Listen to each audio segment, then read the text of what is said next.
Professor स्वर्ण सिंह, ये माना जाए कि हिजबुल्लाह सिर्फ एक प्रतीकात्मक रूप से फिलिस्तीनी कॉज के समर्थन के लिए ये हमले कर रहा है, या हिजबुल्लाह पूरा उतरना चाहता है सर इसमें?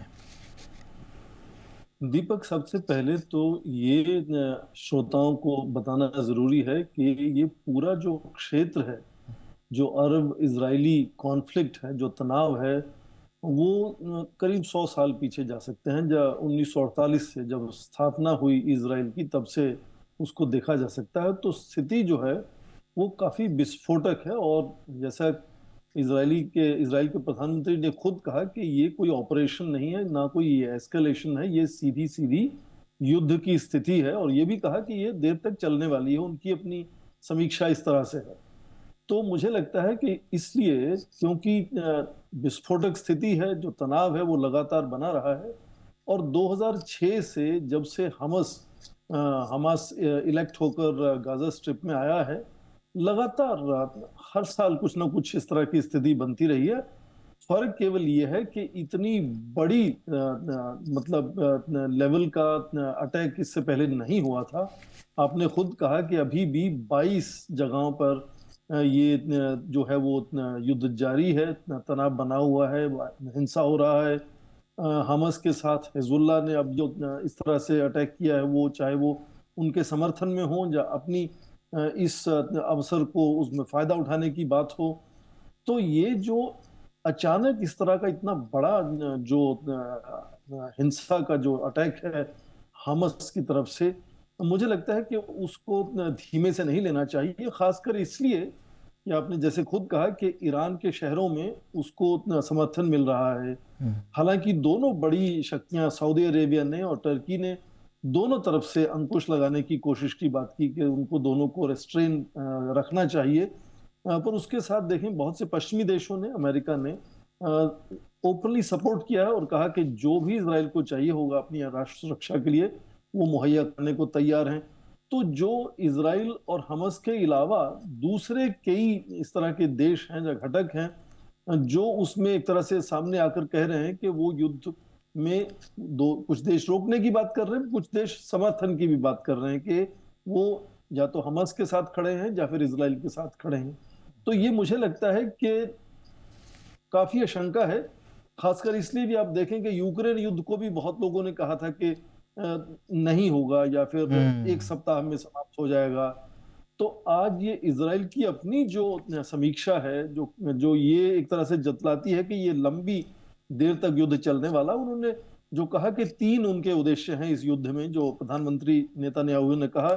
सबसे पहले कि जिनको वो टेररिस्ट मानते हैं, हमास को, और भी कई दूसरे देश हमास को टेररिस्ट मानते हैं। हालांकि भारत उनको मिलिटेंट ग्रुप कहता रहा है। जी। भारत के प्रधानमंत्री ने पहली बार अपने ट्वीट में कल कहा कि ये आतंकी हैं।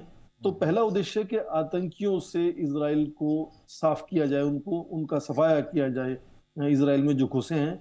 दूसरा, हमास के ऊपर इतनी ज्यादा बड़ी कीमत इसकी लगाई जाए, उनको इतनी कॉस्ट उस पर नजर आनी चाहिए कि वो भविष्य में कभी ऐसा सोच भी ना पाए। और तीसरा, उसके बाद फिर अपनी जो सीमाएं हैं, अपनी सुरक्षा है, उनको दोबारा से इजराइल चाहता है कि मजबूत किया जाए। तो इजराइल के रवैये से भी लगता नहीं कि वो किसी तरह से एस्केलेशन में रुकावट या उसको रोकने की बात कर रहा है। जी। वो इस अवसर में एक तरह से पूरी तरह से सबक सिखाने वाली बात, तो उनका जो रुख है उसमें वो नजर आता है। एक थ्योरी ये भी कह रही है कि अमेरिका और सऊदी अरब के बीच में जो रक्षा समझौता होने वाला था, उसकी वजह से ही ये हमला किया गया है, क्योंकि अमेरिका सऊदी अरब और इजराइल के बीच रिश्तों को सामान्य करने पर जुटा हुआ था।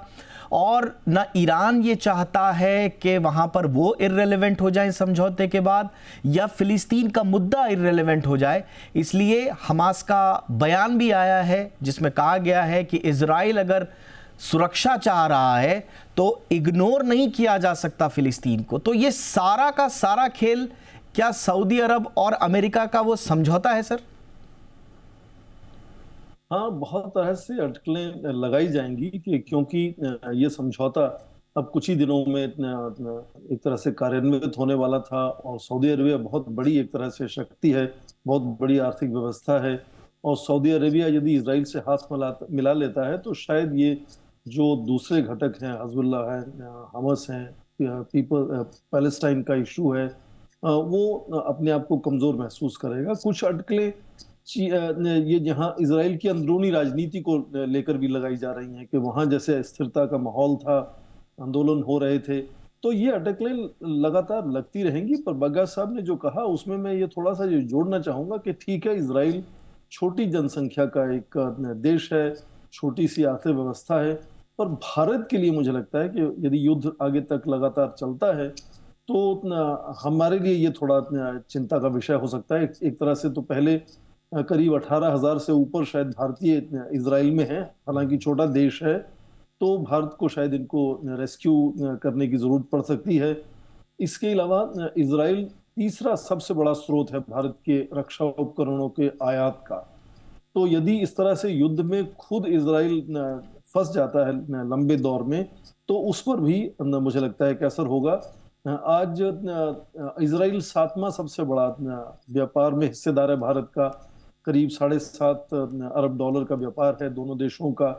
और उसके अलावा जो व्यक्तिगत तौर पर आप देखें कि प्रधानमंत्री मोदी की और प्रधानमंत्री नेतन्याहू की जो आपस में तालमेल है, इसलिए मुझे लगता है इसराइल का जो अहमियत भारत के लिए जो महत्व है, उसको देखते हुए जिस तरह से साफ भारत ने समर्थन किया है इसराइल का, इस तरह का युद्ध यदि लगातार चलता है तो चाहे वो अंतर्राष्ट्रीय स्थिति पर बहुत ज्यादा उसका असर ना भी हो, तो मुझे लगता है कि भारत पर उसका असर जाहिर है कि होगा और भारत को इसकी समीक्षा करनी पड़ेगी। और ये अटकलें कि क्या सऊदी अरेबिया की बढ़ते दोस्ती का हाथ उसके पीछे था, या इसराइल की अंदरूनी राजनीतिक अस्थिरता उसके पीछे कोई कारण थी, ये लगातार अटकलें बनी रहेंगी। इनको जी।